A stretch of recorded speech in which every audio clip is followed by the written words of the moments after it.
नमस्कार साथियों, मैं आपका दोस्त प्रेम मिश्रा एक महत्वपूर्ण विषय को लेकर के एक बार फिर से आपके समक्ष हाजिर हुआ हूं। आज के इस छोटे से वीडियो में हम बात करेंगे अनसिंक मीटर के बारे में, जिसमें मीटर अनसिंक क्यों हो जाता है और किन छोटी छोटी गलतियों को सुधार कर अनसिंक मीटर से बचा जा सकता है।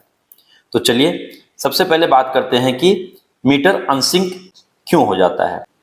जब फील्ड में मीटर इंस्टॉल कर दिया जाता है और उसकी एमआई रिपोर्ट समय पर सबमिट नहीं होती है तो वह मीटर सिस्टम में अनसिंक हो जाता है, जिसका सबसे बड़ा जो नुकसान है वो हमारे टेक्नीशियन भाइयों को उठाना पड़ता है।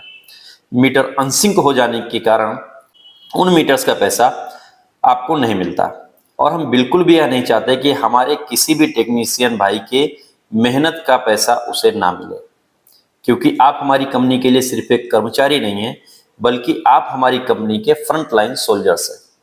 और ये कंपनी तभी ग्रो करेगी जब हमारे फ्रंट लाइन सोल्जर्स ग्रो करेंगे, यानी कि आप। हमें हर दिन फील्ड पर जीरो अनसिंक के उद्देश्य के साथ ही काम करना है।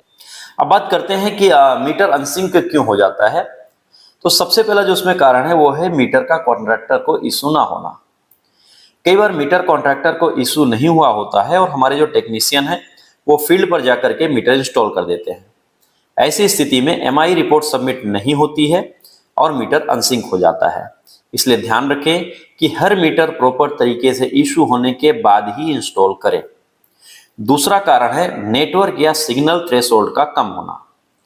ऐसे केसेस में मीटर इंस्टॉल कर दिए जाते हैं लेकिन नेटवर्क कमजोर होने की वजह से एमआई रिपोर्ट सबमिट नहीं हो पाती है और मीटर अनसिंक दिखाई देने लगता है।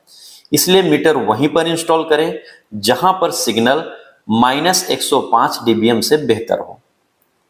तीसरा कारण है एमआई रिपोर्ट को ऑनलाइन सबमिट ना करना। इसलिए एमआई रिपोर्ट को हमेशा ऑनलाइन सबमिट करें। ऑफलाइन एमआई की प्रक्रिया संपूर्ण रूप से बंद है और अगर आप ऑफलाइन एमआई करेंगे तो मीटर सिस्टम में सिंक नहीं होगा।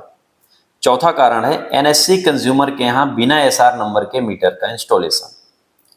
एनएससी केसेस में आप मीटर तभी इंस्टॉल करें जब आपके पास एसआर नंबर उपलब्ध हो।